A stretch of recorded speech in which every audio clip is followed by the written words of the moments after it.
Hi there, friends. Do you love magic and fun stories? Don't forget to hit the like button and subscribe to our channel for more awesome adventures. Once upon a time, there was a kind shoemaker named Tom. Tom worked hard every day, but he was very poor. One evening, he only had enough leather left to make one pair of shoes. He carefully cut the leather, put it on his workbench, and went home. Tom said to his wife, "Anna, let's make a wish, dear. Maybe tomorrow will be better." They held hands and made a wish together before going to bed. The next morning, when Tom went to his workshop, he couldn't believe his eyes.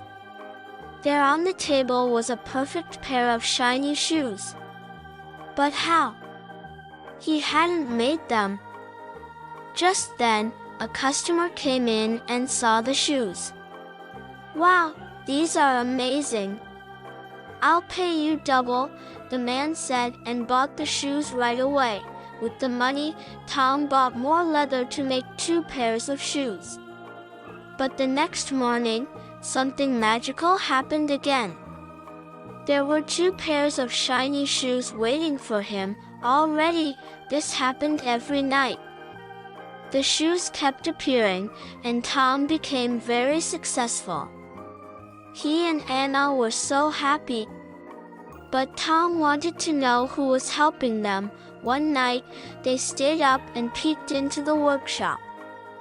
To their surprise, they saw tiny elves, no bigger than your hand, making the shoes. They worked so fast, stitching and tapping with their little tools. Tom and Anna were amazed. They wanted to thank the elves for all their help. So, they made little clothes and tiny shoes for the elves as a gift.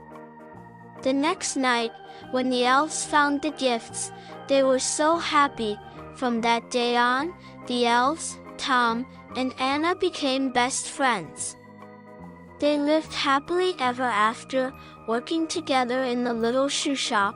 Did you like this magical story? Glowing Star, don't forget to like and subscribe for more fun stories.